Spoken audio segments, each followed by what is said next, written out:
don't know about you, but my three biggest mistakes in life, and there's probably a few more. One is drugs, the other is people getting hurt, and the government. The government for sure.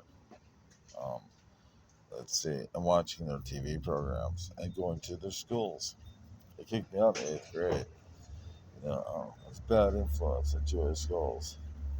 This kid, they got rid of me and kicked me out. You know what I mean? We make too many friends.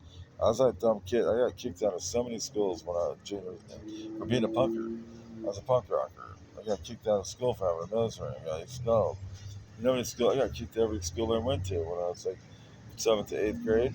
I think about eighth grade, something like that. Yeah, in Orange County. Man, they kicked me out of every school I went to. My mom was always crying and shit. One time, I didn't even make it one day. The PE coach set me up and got me kicked out. And then called my mom and said he was going to threaten her and stuff.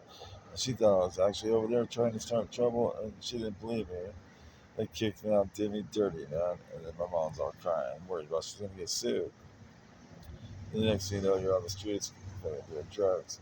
But you know what happens when you get kicked out of school? You become famous. You get to know all the kids in the fucking county. You're not just going to Huntington Beach, just going to Fountain Valley or wherever you ended up at, or you're going to all the schools. You're meeting a lot of kids, and because you're a punker, you're like the only one. You make friends. Like one time I was doing something dumb, man. I'm just sitting on the. I was like seventh or eighth grade, 11 or 12 years old, and there's like a dare or something. I'm sitting on the bench. I just got there, and there was like some kind of about putting a safety pin through your cheek. I'll put a safety pin through my cheek. I'm looking down and I'm doing the punk rock safety pin through the chink. You're like 11, 12 years old. But when you look up, it's a whole damn school in front of you watching you do it. They came running out of nowhere. You know what it kind of reminds me of? So one time this girl asked me to give her a ride to Poway, the other Jewish community, and, and there's a pond right there with all the turtles in it, right? I don't know how these kids see this stuff. I just don't know how. But it's like the safety pin thing. There's a turtle swimming around, messing around with the other turtle, and he wasn't paying attention.